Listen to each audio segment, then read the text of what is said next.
Morning, it's the 16th of August 2021. Can't be old man. Morning. I'll make along, Johnny. Johnny, what's going off here?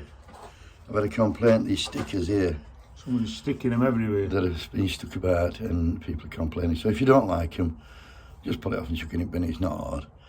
But I like this one. Exactly, leave it on then, John. I want to talk about Afghanistan, Johnny, because the inevitable has happened.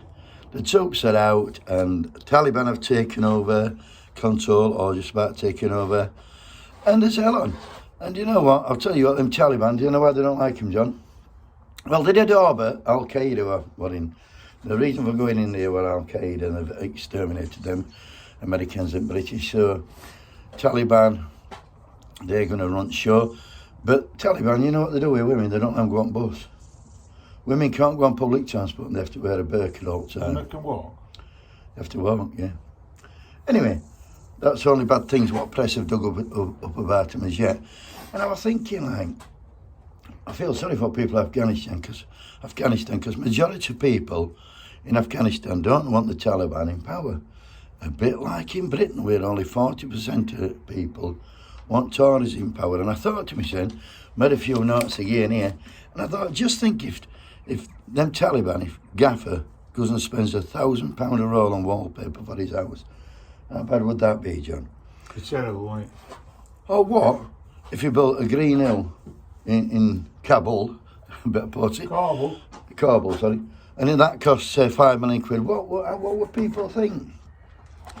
And if people in Afghanistan were on universal credit and then they give them £20 at the beginning of the pandemic and then they took it off them, how would people in Afghanistan react to that? It'd be bad, wouldn't it?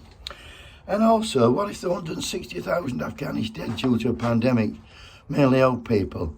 How bad would that make Taliban look? People would be upset, wouldn't they? Yeah. Very upset. Yeah. And what about if Taliban actually voted to starve fucking kids? How bad? Could you imagine somebody doing that? No.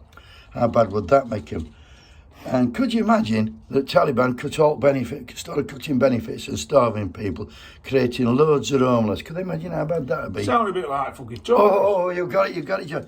Could you imagine they imposed sanctions on people? Could you imagine they had to on food banks because there's no food? Could you imagine they denied the NHS or the nurses pay rises? No. Could you? And could you imagine that there were a pandemic in Afghanistan and Taliban made loads of money for the mates? How bad would that make the Taliban?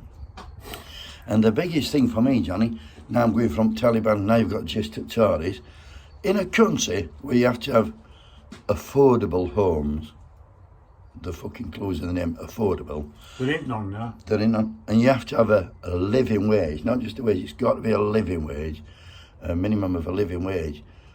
Well, that tells me Britain are a failed fucking state. And I'll tell you why we're in this position. Because 11 years of Tory government. So don't come slagging fucking Taliban after me, because these bastards are running this show at 20 times worse than Taliban ever could be. Imagine a fucking country what turns refugees round. Know what I mean? What sort of country is that, fuck? I'll tell you what it is. This shithole. Oh, I'm not...